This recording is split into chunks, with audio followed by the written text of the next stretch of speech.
gals, welcome, welcome. I'm just letting everyone in here. And I see Tessa is waiting for us as well. So awesome. Thank you guys for being here. Hi, Tessa. Hey, how's it going?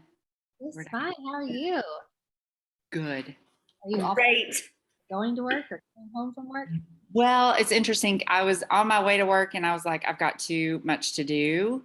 I'm trying to be a little ambitious, which is the bane of my existence.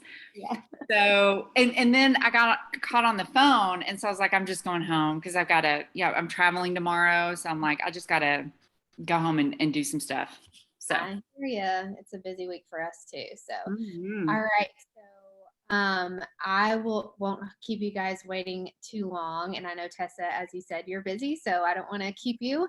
But I would love to kind of just share first and foremost. Today's training is going to be really focused on hormone health. And as I was kind of chatting with Tessa, who I will introduce here in a second, about what I was hoping to accomplish for this training, we really just decided on kind of the theme of today's training to be about optimizing your hormones in midlife. And I think that a lot of us are in that age range where we are either beginning stages of perimenopause, even through menopause and beyond. And there's a lot of different ways that we can really perfect or I guess change or iterate in our health and our nutrition and our fitness in order to really protect those hormones, optimize it, and so that we can feel our very best. There's a lot of things that we do in the faster way that are amazing, but there's also ways that you can kind of take those strategies and utilize what is best for you in those different seasons of life, maybe tweak them a little bit to make sure that it is what's best for you in the phase of life that you're in. So I was kind of hoping for today we would talk through, perimenopause, menopause, postmenopause, and what we should be doing to optimize our hormones, maybe some things that we should be avoiding, and that kind of thing. So that's my goal for today's training. So glad to see you all here. I would love for you guys to put in the chat feature while we are kind of doing introductions and I'm still letting people in. How old are you? So if you're willing to put your age in the chat feature, I would kind of love to know where everyone is.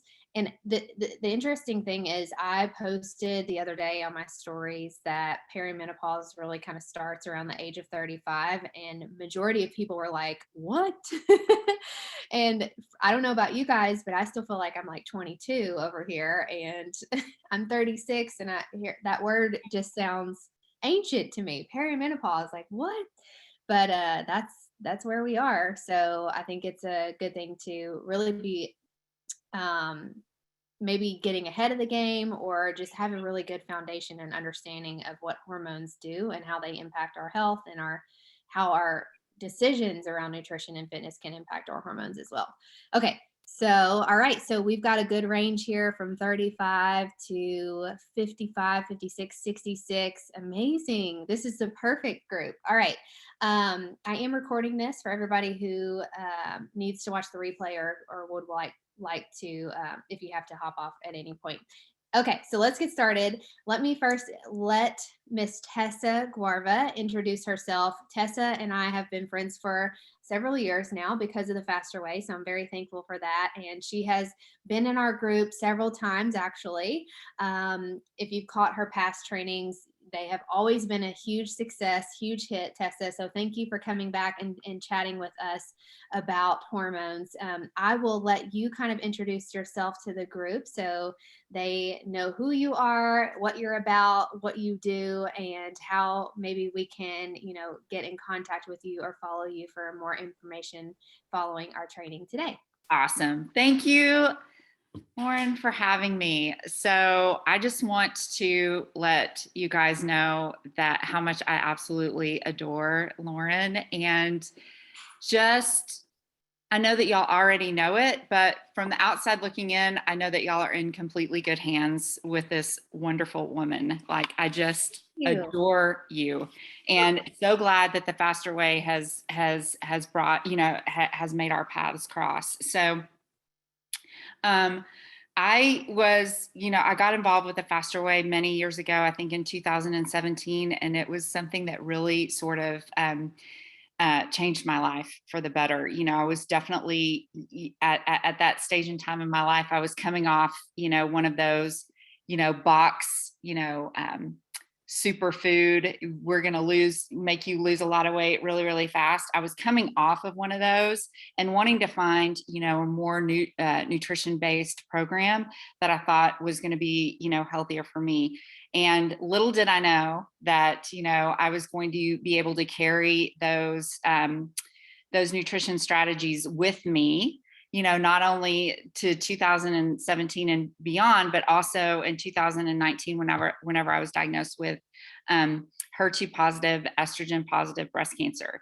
So at the time, I was really struggling because I didn't really understand, I got the nutrition piece and I got the workout, but at the time I realized that I wasn't necessarily living a hormonal healthy life. I was very much a consumer of hormone replacement therapy and was using testosterone pellets, progesterone at night, synthetic progesterone. I had an IUD in that was,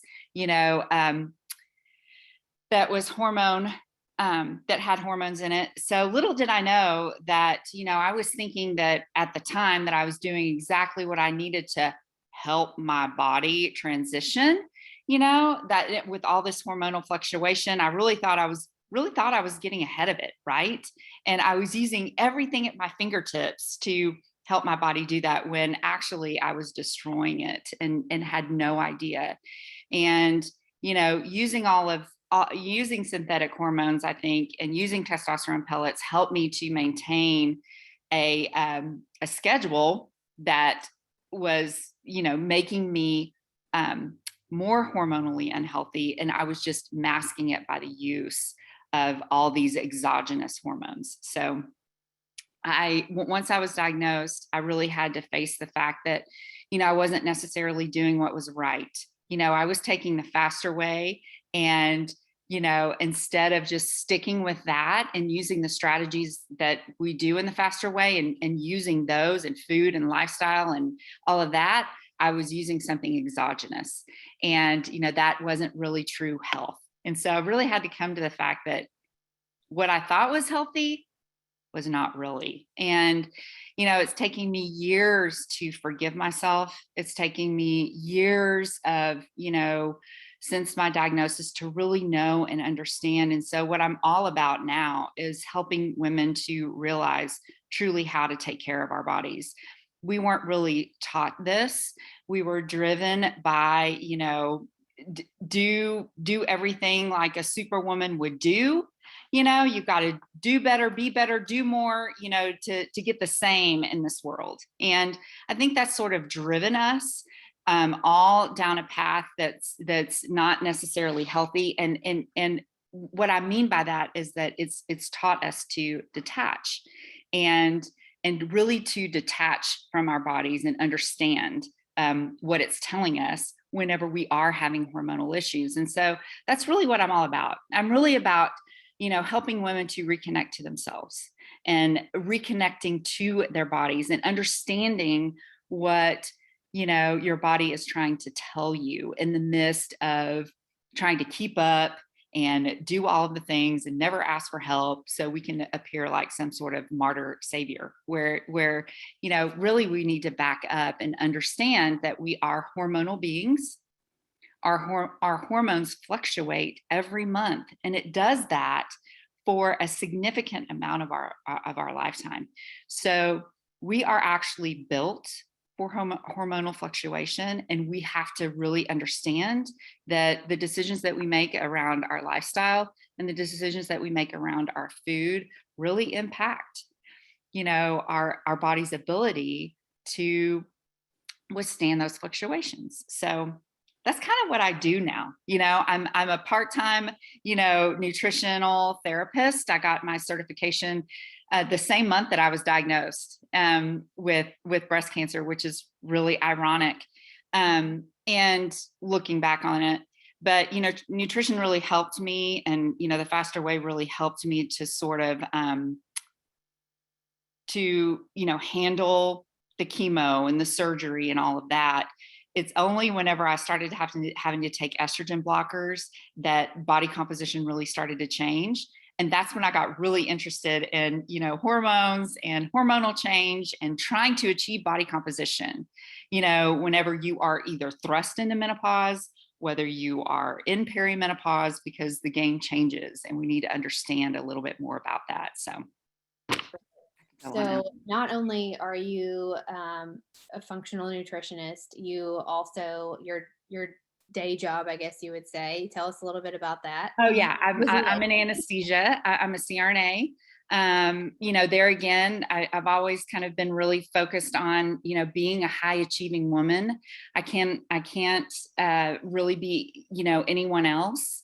And but that doesn't excuse the fact that I need to learn to take care of my body. So what's really interesting is that, I do get the chance to be exposed to women that are about to go into surgery and get a hysterectomy, and they're having heavy bleeding. They're having all of the symptoms of estrogen dominance that won't necessarily stop, just because you remove your uterus and just remove the thing that's going to be bleeding, you're still going to have all of the, some of the other physical signs of estrogen dominance, one of the classic signs is migraines during, or a particular time in your menstrual cycle. Like if you're having those routinely month after month after month, it could be a sign of estrogen dominance and that imbalance between,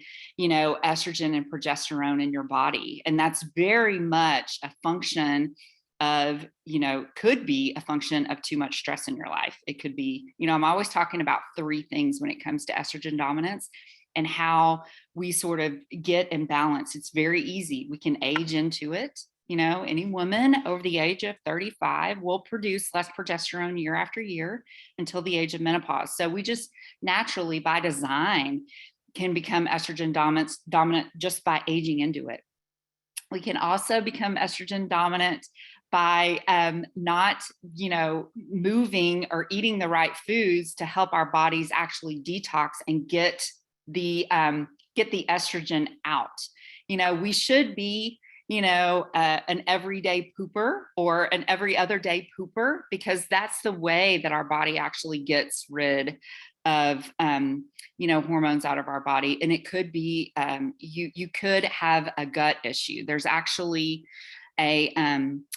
I don't like saying chemical because it sounds like, whenever I say chemical, I think of, stuff in our beauty products and stuff that are estrogen disrupting, that can cause estrogen dominance as well. But there's also this chemical, if you will, in the gut that will actually repackage estrogen that our liver has, marked to move out. It will repackage it so our body will reabsorb. So, we are bombarded, and, we are bombarded by any one of those things.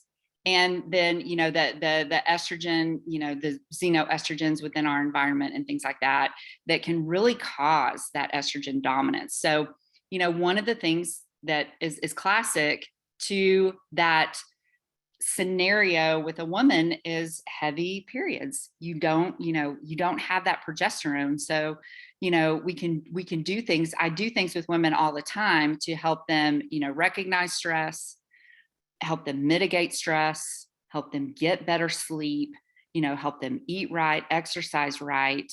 So we can make sure that we are nurturing that progesterone along, so your body will produce it naturally, and we can bring back that balance between the 2 hormones, because our bodies are always trying to seek that balance and have just enough of each one.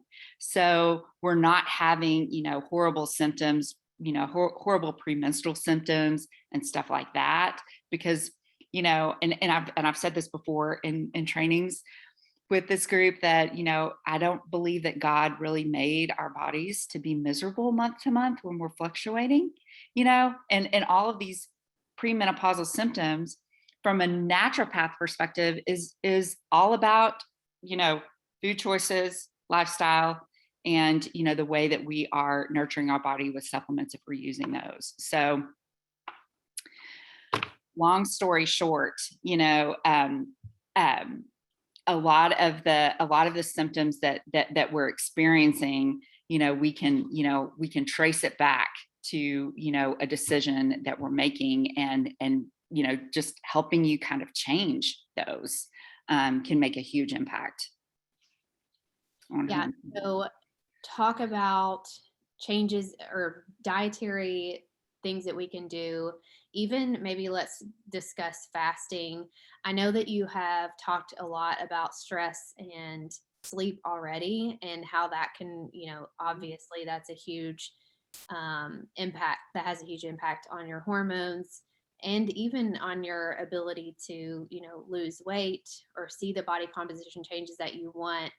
But I think it's important to understand that um, if your sleep and if your sleep and your stress is not really in check, then fasting, you know, maybe one of those things that needs to be adjusted, or Mhm. you know, you take a break Yeah. from, or you need to really make sure that you are not using that in a way that it could be more harmful than good. Um, Hmm. maybe kind of talk through how we can make those dietary changes, fasting, even. Fasting changes. Yeah, I think that's great. You know, so for perimenopausal women, you know, I think it's important to really kind of follow. Um, while I love the 8 and 16, um, you know, eating style in the first phase of the menstrual cycle, and where estrogen is the dominant hormone, I think that's really important. You know, and so then on that 15th day, ovulation happens, and then estrogen kind of dives in your body, and progesterone becomes the dominant hormone. Now, you can in perimenopause, what makes it really tricky is that, you know, ovulation sort of kicks off that progesterone kick. So sometimes when you're in perimenopause, and this happens more in later, that you can have a non-ovulatory menstrual cycle, meaning that ovulation doesn't happen. And so you don't get that kick of progesterone, right? And so you'll notice, because you'll notice that you like, maybe you don't have enough progesterone. You'll start having more hot flashes. You'll start having, you know, a lot of symptoms are related to like having night sweats and things like that. So, you know, I want you to immediately think, okay, I may not have enough progesterone to bring that balance back in my body. So here is what I need to do in that second phase. And that 2 weeks, you know, prior to your period, you need to open your eating window, you know, because the last thing you want to do, just like Lauren said, is you don't want your body to interpret the, you know, fasting as a stressor on your body, because it will, you know, stress sort of compounds. And so that's already a sign that there is some stress going on, right? So the smart thing to do would be to open your eating window. 12 and 12 is good, I think. At that particular time, 10 and 14 is fine too. But you want to open your eating window. You want to increase sort of the cruciferous vegetables. Like, I love those for, you know, estrogen support or just normal hormonal support, because those are the ones that have the chemicals inside that help your body to detox from your hormones, ideally estrogen. So those are like my go-tos for women who feel like they're struggling, especially in that perimenopausal stage of life. And even for menopausal women, I think you really have to increase your intake of those, and you really need to be in tuned and open that eating window. for at least 2 weeks if you're a perimenopausal woman, until you get to your bleed, and then you can go back to 8 and 16. And just like we talked in previous trainings, that time, that luteal phase, that second half of your menstrual cycle, you really want, and you really want to ease up. You really don't want to make your workouts intense at all. You want to kind of pull back and be a little bit more kind, and not push so hard, especially with your workouts. And you can always use, seed cycling, and there are foods that will help your body produce more progesterone. Yams is root vegetables like yams and things like that. Those are going to be the things that you're wanting to consume, which is really nice, because denser carbs like that will help you to mitigate all of the cravings that you're having during this time too. So your body's kind of programmed to do all of these things, right? Regardless of whether you're actually getting that kick of progesterone because of ovulation. So it's just being mindful and being like, oh, okay, I can,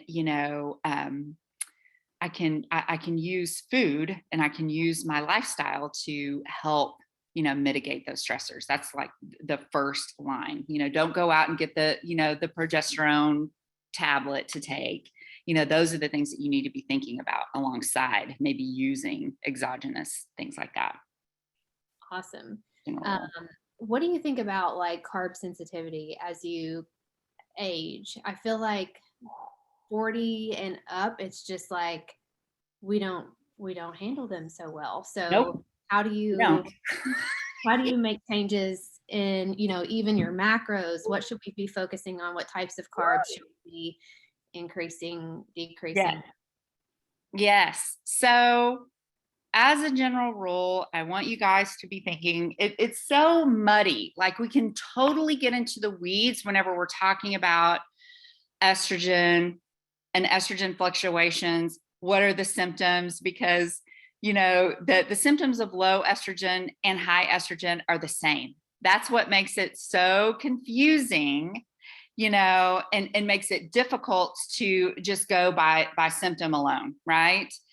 So that's such a great question, because as this is for menopausal women, and as you're sort of transitioning, because what happens in our body when we are transitioning to menopause is that we have three, just to give you a form of reference, we have 3 different types of estrogen that we produce in our bodies. We have E1, E2, and E3. And so E2 is the strongest form of estrogen. It's the estrogen of our, childbearing years.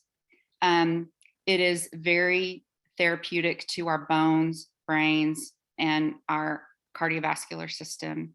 And so whenever we transition into menopause, we stop making E2, and that comes from ovaries, right? Our ovaries shut down, and then we transition into making E3. E1, which is called, which is estrone. And so estrone is weaker. It's stored in fat cells. And it's just our bodies kind of, you feel that shift. And that's one of the main things that causes hot flashes and all of that, is because your body is trying to make that transition. Okay. And remind me of your question, Lauren, because so whenever you are making that transition, estradiol is very, it makes us very, or whenever we make that transition from E2 to E1, insulin gets involved. Insulin's a big player at that time, because estradiol sort of helps our body's sensitivity to the functions of insulin. And so, like for me, so it really doesn't matter if you're eating really good food, you're eating to your macros, you're getting, you know, all of your carbs in and you're eating really good and clean carbs, you could be gaining weight. And the reason why that is because your body has lost some sensitivity to insulin, and you become more insulin resistant. Even though insulin is circulating and trying to do its job, there's just too much circulating for too long of a time, because whenever you're eating carbs, like mine was overnight oats, God, I love them. And I was eating those and I was drinking my smoothies and all of that. And I was, you know, I'm on an estrogen blocker, which is the bane of my existence at the moment. But I gained like 20 pounds in 2 months, eating really well and moving and, you know, doing all of the things, you know, and so I had to, you know, come to terms with the fact that I am a little bit insulin resistant, a little insulin resistant. My glucose is higher for a longer period of time. And as long as insulin is circulating, you're going to be fat storing. So, and I found this out by wearing a glucose, a continuous glucose monitor, and monitored for like 4 months. And I was like, okay, so I'm less metabolically flexible. I'll just kind of give you my story here. This was happening over the summer. And finally I was like, I'm going to have to figure out what is happening. And so, you know, the changes that I made were, I moved away from denser carbs. It is, you know, it is protein first, you know, for any, you know, perimenopausal or menopausal woman. I think 1 to 1.5 grams per kilo is adequate for protein. That's your minimum. A lot of women in the faster way, because we acquire that lean muscle tissue and we have to have more, you know, you may be eating more, but that's your baseline. So I tried to hit that number every single day. You know, I kept, you know, my fat intake in check. I think it's so important. And when you have this insulin resistant scenario, or your body's, you know, just can't handle the glucose load from a denser carb, you know, fat's going to be your friend. It's going to help you kind of make that transition a little bit easier. And then it's always green and leafy carbs. And I found that whenever I made that shift, you know, I slept a lot better. It took, you know, anywhere from 6 to 8 weeks to get just my fasting glucose down. You know, I was running about 110 on a fasting glucose, where you want, you know, to be somewhere between 80 and 90. So, yes, insulin becomes an issue in change of life, no question. And it can, you know, definitely interfere with your ability to achieve body composition changes. And so, you know, you can make those dietary changes.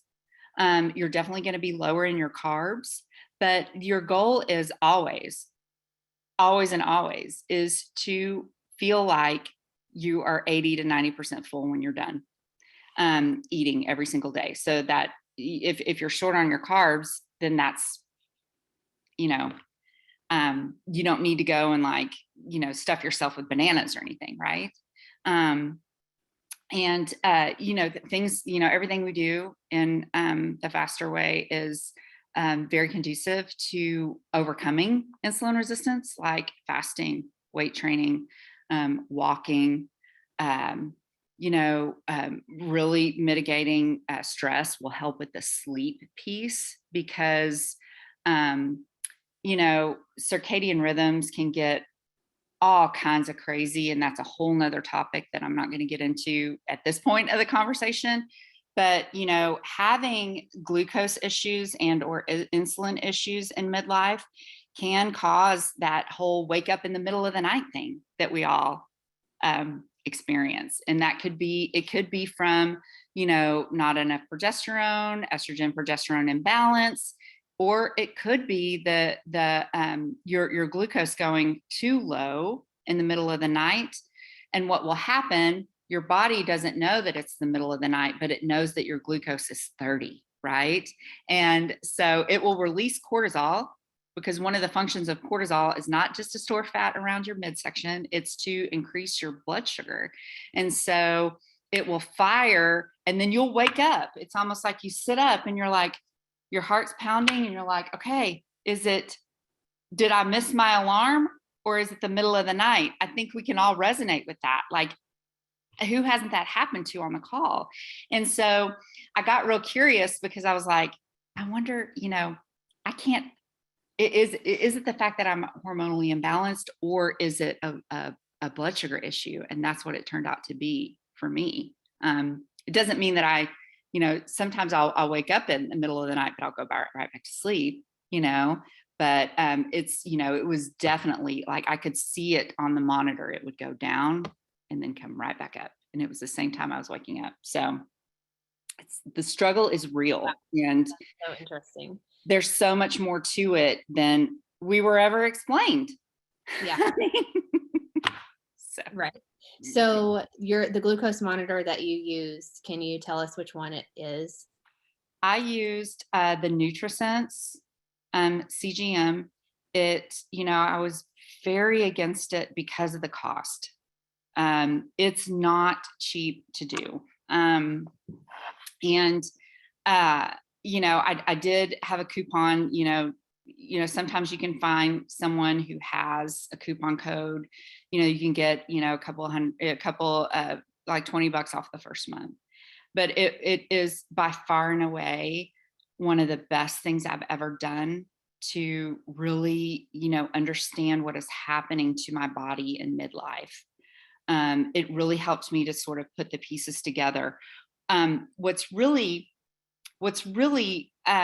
not okay, and something that I'm struggling with and having to, go down another path, is the fact that when you cannot tolerate a particular macro, if you can't tolerate denser carbs, then, then you're less metabolically flexible. It's one of the things I love about the faster way. The way that we flex carbs in and out, it keeps our metabolism flexible as well, meaning it can use any energy source presented and use it as fuel. And so it's a problem for me that I'm less metabolically flexible. And that is like a driver for me to find out, okay, where do I need to go next in terms of enhancing and bringing that metabolism back to being able to tolerate those carbs. And, that's another thing, that's another reason why, I love to help women do is to, we still have to keep digging down the hole of how do we tune things up? Because you really want metabolic flexibility. That should always be your goal. In anything, is that I want to be metabolically flexible and use any source. Yep. So can you talk a little bit about exercise through these phases? We really haven't gotten to postmenopause. I'm not sure that there's a ton of us here that are in that phase. Maybe some of us are actually, but just in terms of general recommendations for exercise, I feel like the faster way is wonderful. But you can give your 2 cents there. Yeah. So I think it's important that, first and foremost, you're very in tune to feeling that something is off. Okay.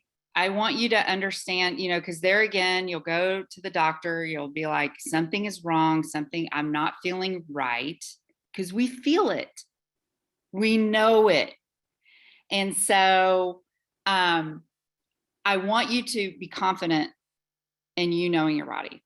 Okay. There are certain things that, certain symptoms that we have all experienced. And that is your body telling you, okay, I need a break. I need to, you need to kind of stop going so hard and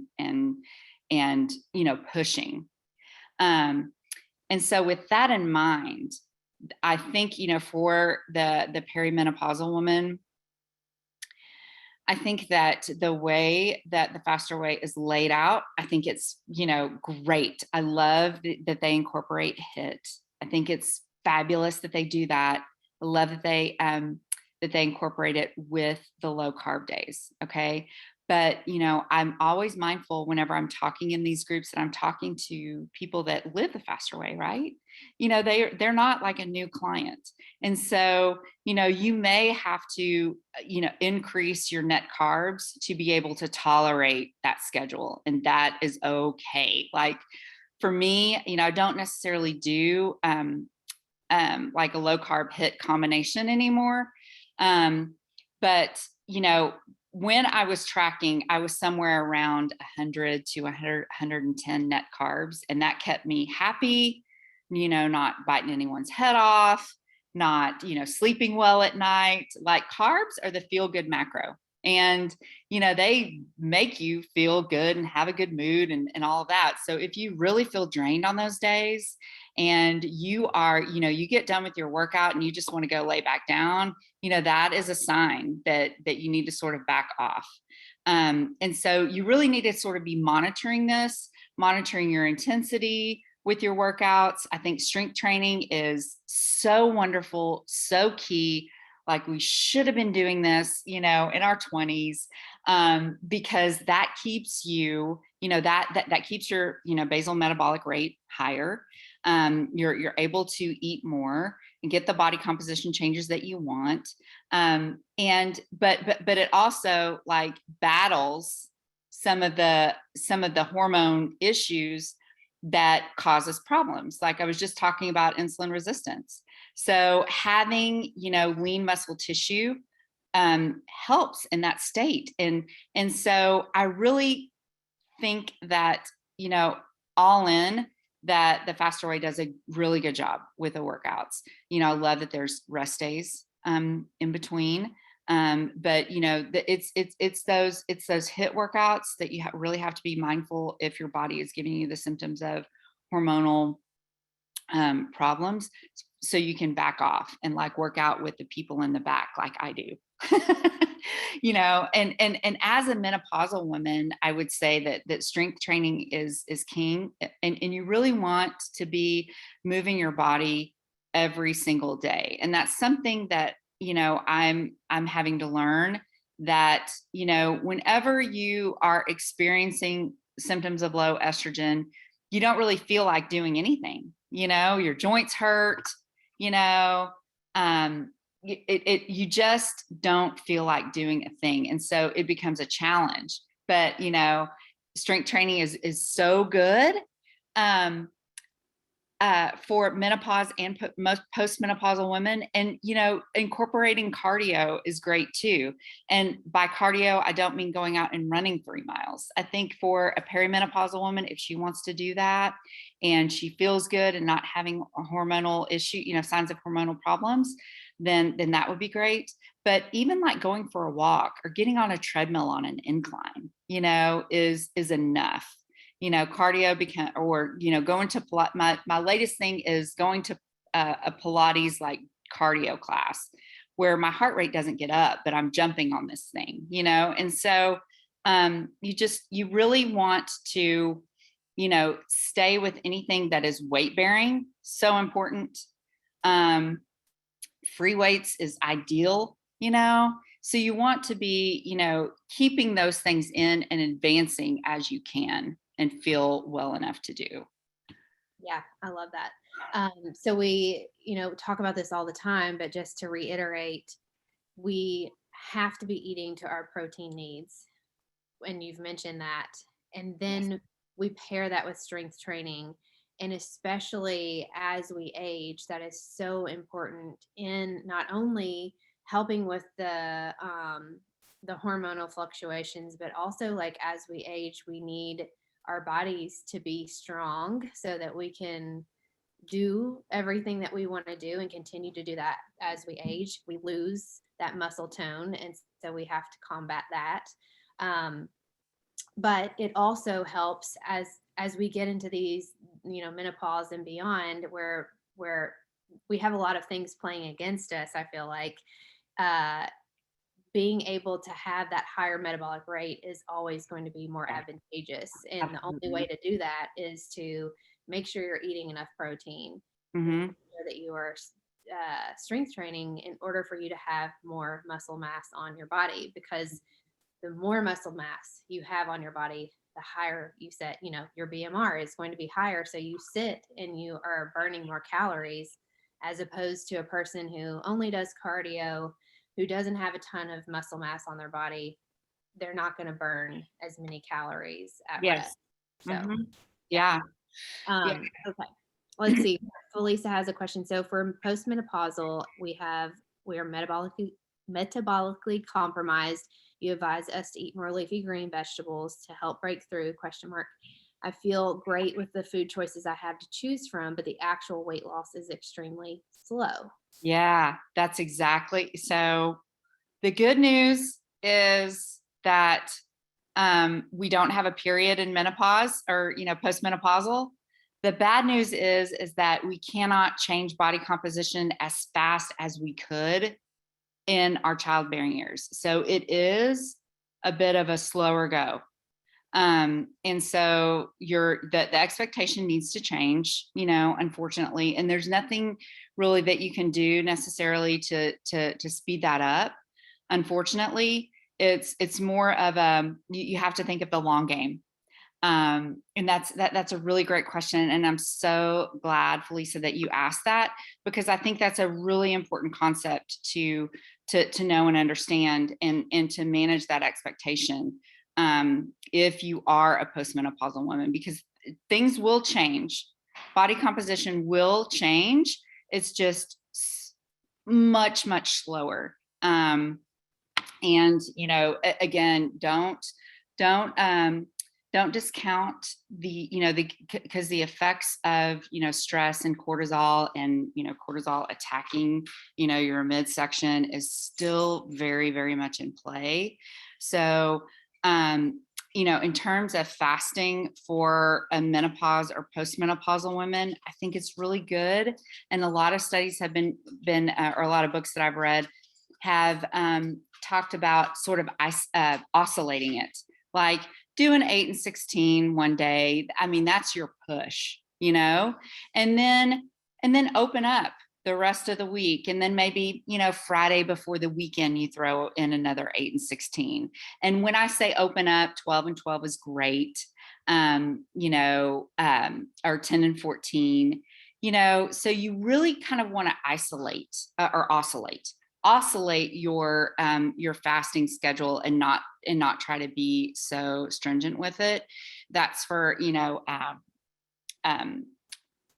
postmenopausal and menopausal women. Whereas in peri, you're kind of matching your fasting, your eating window with your cycle still. So you're sort of managing it that way. Whereas for us, we're just kind of making it up as we go. And that really helps with obtaining body composition changes, and helping to mitigate that stress, and it attacking our midsection like it really likes to do. Great question. That was a great question. And two things that I'm kind of hearing from this. Number one, Felisa, you said it's slow progress, but it's not no progress. So that is still wonderful. And again, we've talked about, setting those proper expectations, which makes all the difference. But the fact of the matter is you are seeing progress. So I'm excited to hear that. Seeing as you have a lot of things playing against you as we get older and have to go through those changes. Yeah. But the second thing is knowing that just because you're not fasting for 16 hours is not the holy grail. Okay. That's just what majority of people can do comfortably. That doesn't mean that you have to, or that your fasting schedule doesn't need to be different than someone else's. And just because you're only fasting for 12 hours doesn't mean you're not fasting, or you're not doing the faster way correctly. Okay. So I think it's really important to understand that is not a set in stone. I have to do it this one way. You need to really listen to your body, as Tessa has told us, and and take that strategy and make it fit into your lifestyle and use it to best suit you, rather than you trying to fit into this, cookie cutter kind of thing. Mhm. It's flexible. It doesn't have to be the same for every person here. It's going to be different. It should be different for everybody. Mhm. Um, any suggestions on supplements that we should be taking post-menopausal? Post-menopause. So, gosh, I could really go all day on supplements. I have to be, Don't you have a guide that we can give them for supplements? yeah, for sleep. Okay. And That was one of the latest things, so for it depends. So tell me, in your like postmenopausal or menopausal years, the supplements is different for, depending on what the problem is, right? So if it's sleep, like I have a whole guide on, sleep supplements, things I like to use, things I have used before. And the thing that you want to be mindful of is, and this is just from experience and working with women for as long as I've been working with them on this particular issue, is that once you get your sleep regimen down and you're sleeping, it's likely to change. So there's different kind of groups of supplements for different things in regards to sleep. The latest thing that I am like crazy about, and it's a loose leaf tea, and I'll put it in the comments here, but it's basically got valerian, which smells like stinky feet but really really good. It's an adaptogen that helps sleep and regulate, regulating, it's an adrenal support. I was trying to think of cortisol, but it's an adrenal support.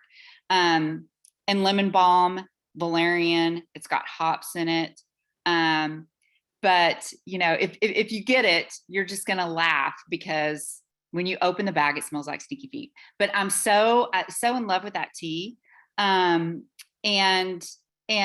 it's been my latest sort of thing that I use for sleep, and it's one of the things that really speaks to a woman's body and speaks to our ability to naturally de-stress is the things, the special rituals that we do that are just for us. And so I don't necessarily know if it's just the tea, or if my tea time at night with my tea is, it's kind of like a double whammy, right? And so that's my latest thing for sleep. Melatonin, whereas I used to kind of be, an anti-supplement for melatonin, because our body naturally produces it. And you'll see things, on the internet about, positive feedback loops and taking melatonin, and then, you're stopping your body's natural, production of that particular hormone, because we produce it naturally, right? But the fact of the matter is that now that I have done more research on it and know that as we lose progesterone, melatonin usually goes with it. And so that's a good supplement to use to try and help with sleep, help to regulate the circadian rhythm, because once we have problems with cortisol, that will interfere with our body's normal circadian rhythm regulation.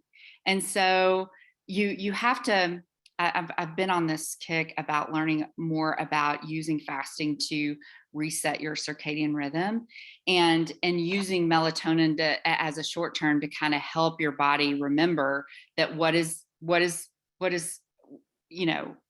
circadian rhythm? Does my body know that it's light outside and I need to be up and going?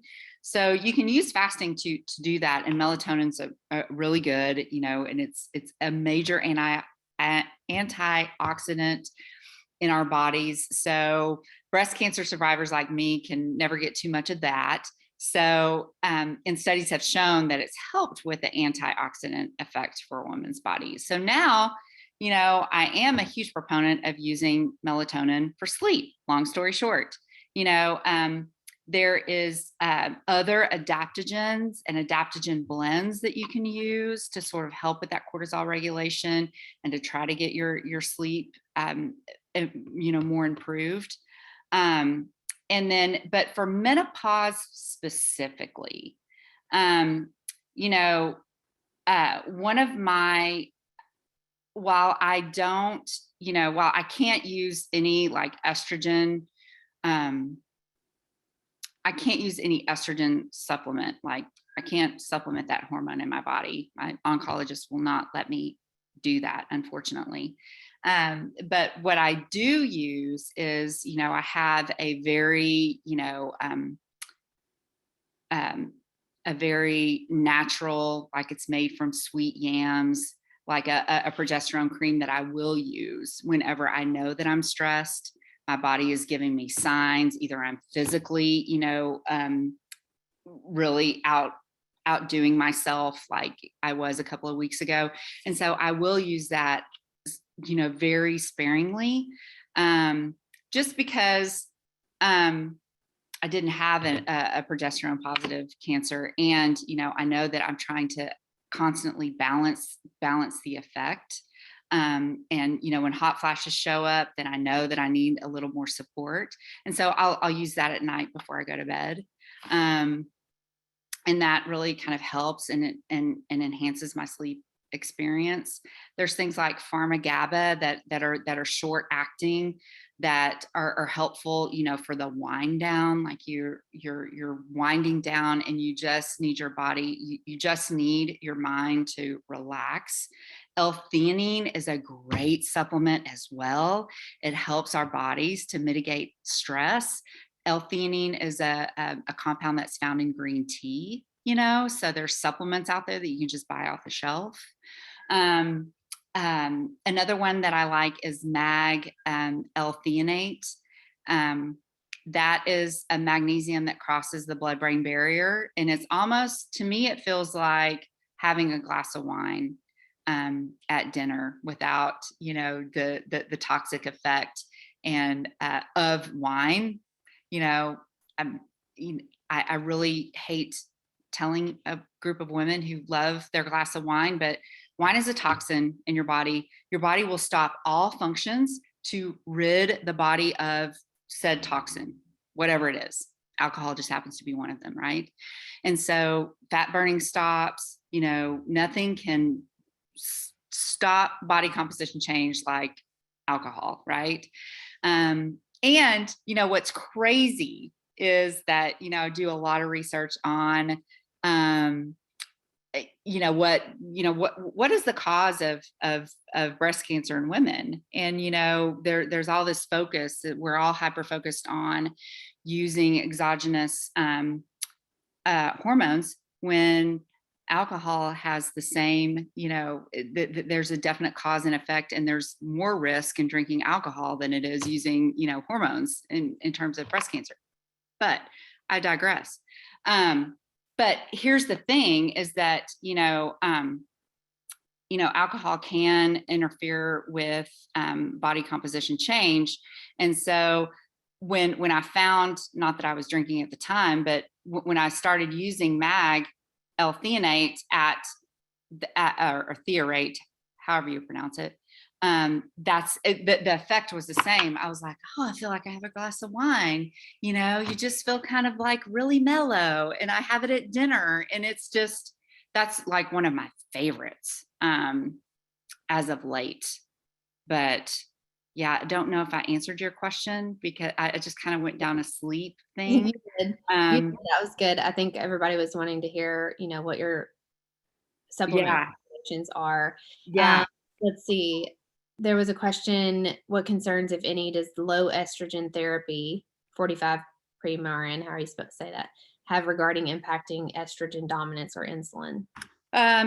So Premarin, I think that, here, let me put this, and let me read that question to me again.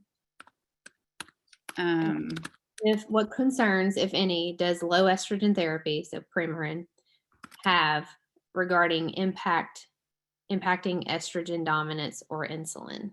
I guess. Okay, so so I think that, Premarin, let me just back up. So there is a book called Estrogen Matters. If you pick that book up, your mind is going to be completely blown. And in fact, there is a podcast that my mentor Cynthia Thurlow did with the authors of the book. And so back in the 60s and 70s, just to give you kind of just a history on estrogen therapy in women, they did a huge study, the WHI study, that picked a cohort of women that were 65 plus, had comorbidities, that they started giving estrogen therapy to, and they started dying, right, of heart attacks and this and that. And so then that's when we determined, or they started growing cancer. So then we determined that estrogen is bad for women. And that's what got us, everybody got pulled off therapy, stuff like that. But so now all these studies are being done on women and studying just naturally what happens to women without the use of any estrogen therapy at all. And so what we're seeing now is that there's a direct correlation between estrogen decline in women and them developing Alzheimer's. 1 in 4 women, just like, or 1 in 4 women develop Alzheimer's. 1 in 8 develop breast cancer. So the statistics are somewhat similar, and no one's really saying that it's related to estrogen decline, because estrogen's bad for us, right? Estrogen's bad. We can't have that because we're going to grow big bad tumors. So, and what happened in this big study is whenever they started giving, estrogen to these women that had comorbidities, they were dying of cardiovascular disease. So estrogen helps with these 3 things. It helps with bone, it helps with cardiovascular system, and it helps protect your brain. So doing low estrogen therapy is really good. And that's what Estrogen Matters will tell you. And it will also say that, it will point out all the bad things in the study that were wrong. And even for women who have estrogen positive cancers like myself, do I use estrogen therapy? No, I don't. Do I believe that I'm taking a risk in, memory and, bone health and cardiovascular health? Yes, it troubles me greatly. But, using things like Premarin, I think there's more bioidentical things that could be used. The thing that you want to always be mindful is that, is my body going to recognize this as something natural to me? That's number 1. And then number 2, you want to make sure that whoever you're working with to replace estrogen in your body as a menopausal slash postmenopausal woman, that they're giving you the estrogen level of they're replacing your estrogen level at an age appropriate dose. Like, I don't need to have that, and y'all don't either need to have an estrogen level of a 20-year-old. We've been there, we've done that, right? So you just want enough to protect your brain, your bones, and so you don't have, you don't develop heart disease. So that was a game changer. That book was a game changer for me. I started to see things a lot differently. And while anybody who is seeking out any type of hormone therapy, I will not discourage you to do that, not only because of that book, but because I think we all have to own our own journey, right? We all have to make those decisions for us. But what I will tell you is that you know, it is like we are in a time where there is so much research going on about what a woman's body does. We have studied the man, you know, all of, you know, medicine has been geared towards, you know, a man's body. We are very different. You know, we, like I said, we fluctuate month to month. You know, we have hormones that, you know, that are very different, and they operate very differently in our bodies. And so we're just now sort of learning what's right for women and what women should be doing. So that's why I am such a proponent of not necessarily saying no or yes. You know, I want people to know where to seek the facts and make the decision for themselves. And, you know, Estrogen Matters is a great book. You know, I'll share the podcast if you know, Lauren would like to share it with all of you, but it's, you know, we're just now finding out things that we've never known about the beautiful bodies we've been given. So yeah, stint on that. you know, this, I think you've already answered this question. Basically, she asked if you supported hormone replacement therapies. She particularly asked about the patch. Do you have any thoughts on that? The patch. I think that those patches, the ones that I've seen, I would have to know, you know, a little bit more about it. But the ones that I've seen advertised, because it's always catching my eye again, I'm always like, what am I going to do? You know, because I already feel the effects, and you've probably seen it, you know, in this talk, that, you know, while I have a lot up here, sometimes I'm a little slower. And like, I had to ask Lauren, what was the question again? Like, and it drives my husband crazy. And I get so upset. I'm like, I can't remember like I used to, you know, like, give me a break. I'm 52 next month, you know?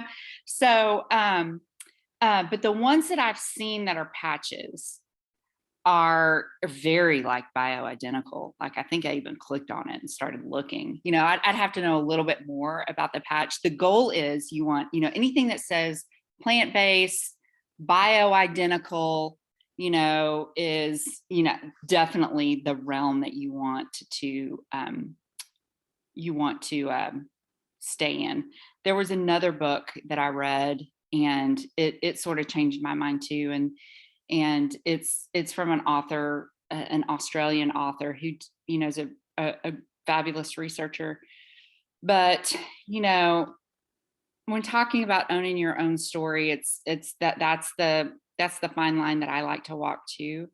And so she sort of opens her book talking about different estrogen therapies and what are like truly causes of it. And like progestin is, you know, and progestin can be in, you know, so long story short, progestin was one of those things that I had in the IUD that I was, you know, using since my daughter was born. She's 13 now, you know, so that can be like, they've isolated, you know, progestin, or that's what this researcher is saying, that is, you know, a definite cause, and that is 100% synthetic. That's why I'm, you know, so like, if it says bioidentical and it is, you know, plant-based or whatever, then that's a thumbs up as a general rule. Yeah, awesome to know. Okay, so I know we're running a little over here, so let me just wrap up with a couple more things, one or two. My doctor just prescribed a pill for me, and I'm scared if perimenopausal, and they haven't done any blood work. Thoughts? Yeah. So and this is birth control, right? Yeah. So so let's do not fault physicians, right? I think it's just, you know, physicians do what physicians know how to do, right? And the pill has been one of those things used for years and years to regulate hormones. It doesn't necessarily, it'll make all of the symptoms better, but have we solved the problem? That's the question. So is it really an estrogen dominance issue? Probably so, you know. So it you know, from my perspective, I would love to like dive down that rabbit hole, you know, and fix the problem, so you didn't necessarily have to take something, right? And I really think the shift is going to change, because there's so many people out there talking like these things that I talk about. Like, you can't take out the bleeding uterus and expect things to just magically be better.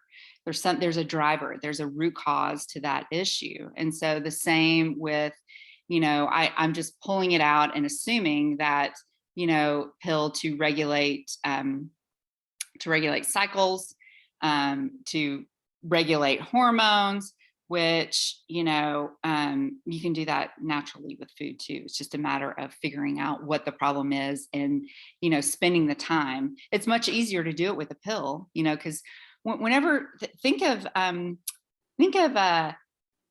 you're driving a car and your engine light comes on. It's the same thing with the body. Like, your engine, you could drive around with your engine light on for weeks until finally you go out into the car and it doesn't start. The same thing with the body, like it can go for a long time, in the same state with the engine light on and finally till it's just like, it breaks. And to fix it, it takes a time. Like, I work with clients 6 months, and sometimes that's not long enough, so and it takes, day in, day out choices that you're making, that are different from the ones you've intuitively been doing for a long time. So you need to, know that's a possibility, number one, and then it will take, some time to not only figure out, but to change. Whereas, taking a pill is much easier, because I'm sure you're feeling much better sitting there right now today, so it's just a matter of, making the choices that's right for you. And I'm such a proponent of that, so. Okay, going back to the Premarin one last time, I think she was mostly concerned about how in postmenopause, how that impacts your insulin, if it does or does not. I think that it actually will enhance your insulin response, because the Premarin is, replacing the estrogen effect in your body. And so it should enhance it. It may be different. I would just be really, if you didn't want to check glucose, I would just sort of try a diet change for about 6 weeks and see what happens. And be mindful that it could be a gut issue. I think we do a lot of good things in the faster way with anti-inflammatory foods like dairy, grains, things like that. Because if you still have those in your diet, there could be more inflammatory, like a good anti-inflammatory diet. Some people have, like a paleo or something like that. A Whole30, or, where you're getting rid of sugar and everything, that, you really might see some body composition changes related to that as well. That would be just a good test if you didn't want to go down the path of, spending $250 on a continuous glucose monitor every month, because who can fit that in their budget right now? Right. I hear you. Not with gas prices. Not with gas prices. No. Okay. So this has been so helpful and informative. There's one thing we didn't talk about, and that was fiber. I think that's one thing that we should all be really conscious of, especially as we get into the stages of menopause and whatnot. I think we did talk about protein, plenty, and strength training. The fiber is one. Let's see. Deborah said omega-3s and vitamin D. Obviously, I feel like everybody is vitamin D deficient. So, yeah, in my opinion, people can benefit from that. But. Right. And, that's another marker too that you can look on your labs, because, insulin resistance and could make, vitamin D levels could be in the tank. But, keep in mind, vitamin D is a fat soluble vitamin. You can't overdo it. You want to get those levels drawn every year to make sure you're not overdoing it. But if it's tanking, then that's another sign that your insulin might not be working properly. That's interesting. I didn't really think about that. Yeah. Okay. Cool. So I have learned a whole lot. I hope you guys have too. And thank you, Tessa, so much for doing this and spending time with us and answering all of our questions. It's been really wonderful to have you. Um, please let us know where we can find you. I know that Instagram is always an easy route, so I can put Yes. your handle here. But Yeah. anything else you want to say, and Yeah. wrapping this up? That's the easiest way to find me. I do have a website. I'm revamping a lot and sort of shifting my brand, and I'm in the midst of doing all that. So but Instagram's pretty much is the best. I spend a lot of time on there too. And the one thing that I want to say about fiber is that increasing that cruciferous intake will help with that, number one. And then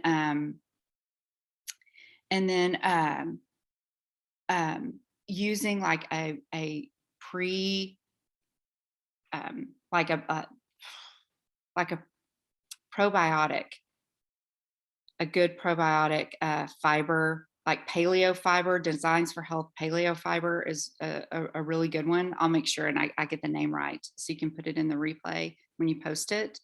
But that's really good to like put in smoothies and things, because you're getting a double whammy. Like, I love supplements that give me a double whammy. You're not only increasing fiber, but you're also feeding the good bacteria in your microbiome, which is super important as well. So, but Designs for Health, I think it's paleo fiber. It's a really, really good one to do. Yeah. That's it.